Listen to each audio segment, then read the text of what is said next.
BJP विधायक और जोधपुर शहर संगठन प्रभारी वासुदेव देवनानी आज जोधपुर सर्किट हाउस पहुंच भारतीय जनता पार्टी के पदाधिकारी और कार्यकर्ताओं की बैठक की। बाद में पत्रकार में पूछे गए सवाल पर उन्होंने कहा कि कांग्रेस सरकार अब तक की सबसे भ्रष्ट सरकार है।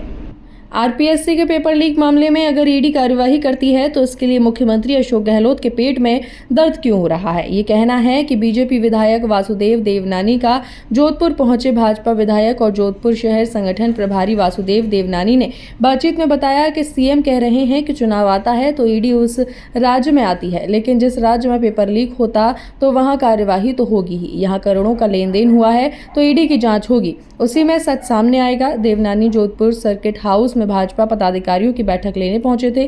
केंद्र में मोदी सरकार के 9 साल पूरे होने के उपलक्ष्य में जोधपुर शहर में आगामी दिनों में कई कार्यक्रम होने जा रहे हैं, जिसकी तैयारियों को लेकर सभी मंडल अध्यक्षों के साथ बैठक हुई। देवनानी ने कहा कि एसओजी पर विश्वास नहीं किया जा सकता क्योंकि एसओजी पूरी तरह से सीएम के अधीन है, इसलिए अब तक न तो आरपीएससी के चेयरमैन से पूछताछ हुई है और न ही किसी और अधिकारी से।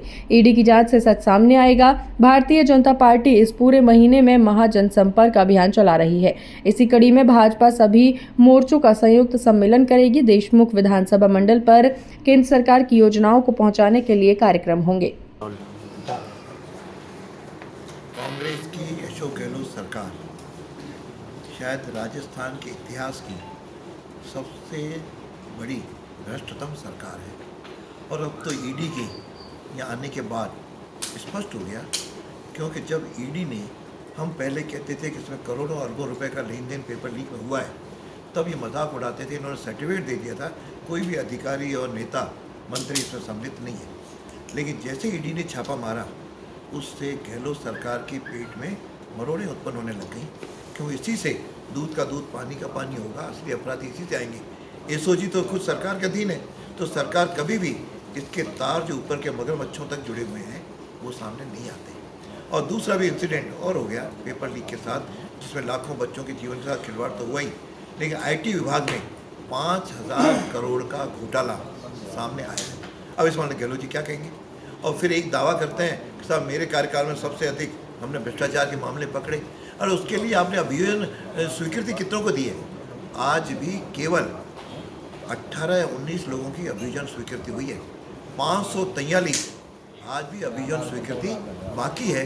इसका मतलब इनके प्रशासन में मंशा नहीं है कि उनके खिलाफ जांच हो। इसलिए भ्रष्टतम सरकार जनता देख रही है। आप कितने राहत कैंप लगा दो, लेकिन जनता को उसकी कोई राहत मिलती नहीं है। आपके झूठे वादे हैं।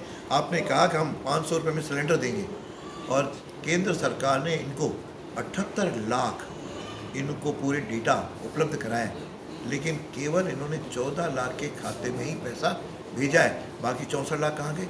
ये तो वही हालत हो गई जो किसानों की हुई, जो बेरोजगारी भत्ते की हुई।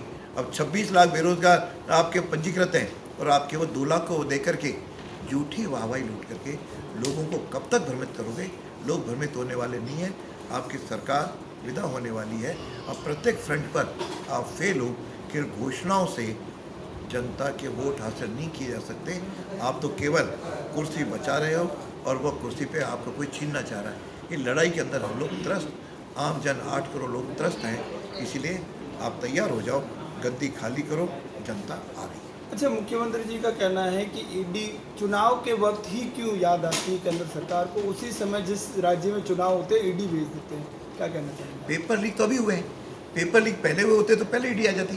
पेपर लीक हुए, आपने जब स्टेटमेंट दे दिया कि इसमें कोई नेता और कोई सम्मिलित अधिकारी सम्मिलित नहीं है, फिर भी लगातार पेपर लीक हो रहे हैं। बाबूलाल कटारा जो इनके द्वारा नियुक्त था, और इसमें बड़े बड़े होर्डिंग लगाए थे कि अशोक जी बहुत बहुत धन्यवाद, आपने मेरे को नियुक्ति दी। और उसके घर पर यदि वो पेपर लीक कर दे, आज भी मेरी मांग एक ही है कि इसकी जब तक हाई कोर्ट के जज के निर्देशन में जांच नहीं होगी, तब तक दूध का दूध पानी का पानी नहीं होगा। कोई लाखों बच्चे करा रहे हैं। इसलिए ईडी तो आप पिक्चर में जब घटना होगी तभी तो ईडी आएगी। इसके पहले यदि पेपर लीक होता तो निश्चित रूप से लगातार 1.5 साल से चल रहा है। लेकिन आप आश्वस्त करो, एसओजी से जाँच करें। जब एसओजी की जाँच में कोई निकल नहीं रहा है, आज भी इन्होंने न तो जारोली से एसओजी ने पूछताछ की है, न आपकी क्षोत्री जो आरपीएससी का चेयरमैन है उससे कोई की है, तो उसके बाद फिर बचता क्या है? तब जाकर के ईडी पिक्चर में आया है। यह तो उनके उल्टा उनको स्वागत करना चाहिए कि ईडी आई है, सच सामने आएगा, यदि उनके मन में पाप नहीं है। लेकिन चूंकि इसके तार मुख्यमंत्री, सीएमओ और इनके मंत्रियों तक जा रहे हैं, निश्चित रूप से उससे ये घबरा चुके हैं कि अब पोल खुलेगी। ये बीजेपी का महासंपर्क अभियान चल रहा है, तो कहाँ तक पहुँचने का है इनका? हमारे यशस्वी प्रधानमंत्री जो महानायक मोदी जी के शासन के 9 साल पूरे हुए, सेवा, सुशासन और जन कल्याण नीतियों के कारण इनको घर घर पहुंचाने का काम बीजेपी के कार्यकर्ताओं ने देश भर में शुरू किया है। उसके तहत 1 जून से लेकर 30 जून तक विभिन्न प्रकार के कार्यक्रम प्रत्येक जिला, प्रत्येक मंडल स्तर पर कार्यक्रमों का तय किया है, जिसके तहत जोधपुर में भी ये कार्यक्रम 10 और 11 को कुछ कार्यक्रम तय हुए हैं और बाकी 30 जून तक लगातार कार्यक्रम चलेंगे। इसमें हम संपर्क से समर्थन का भी एक अभियान है, जिसमें जितने भी इतने प्रभावशाली लोग हैं उनका हम समर्थन जुटा रहे हैं, उनसे संपर्क कर रहे हैं। बड़े सम्मेलन भी होंगे, मोर्चों के सम्मेलन होंगे और साथ के अंदर लाभार्थियों के सम्मेलन होंगे।